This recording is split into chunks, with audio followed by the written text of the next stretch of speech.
Hey guys, in this video I'm going to show you how to turn on the incognito mode on Google Maps. So if this video has been helpful, please like and subscribe to the My Tech Mastery YouTube channel. Let's get into it.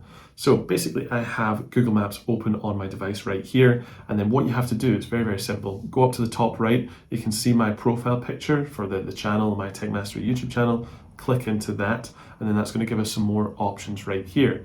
And then what you can do is you can just go down to the first option, turn on incognito mode. Press that, and then it says incognito mode has been turned on. When incognito mode is on, maps on this device will not save your browser search history, update your location on shared location, if any, use your activity to personalize maps, and then you can press the close button from there, and now you have incognito mode turned on.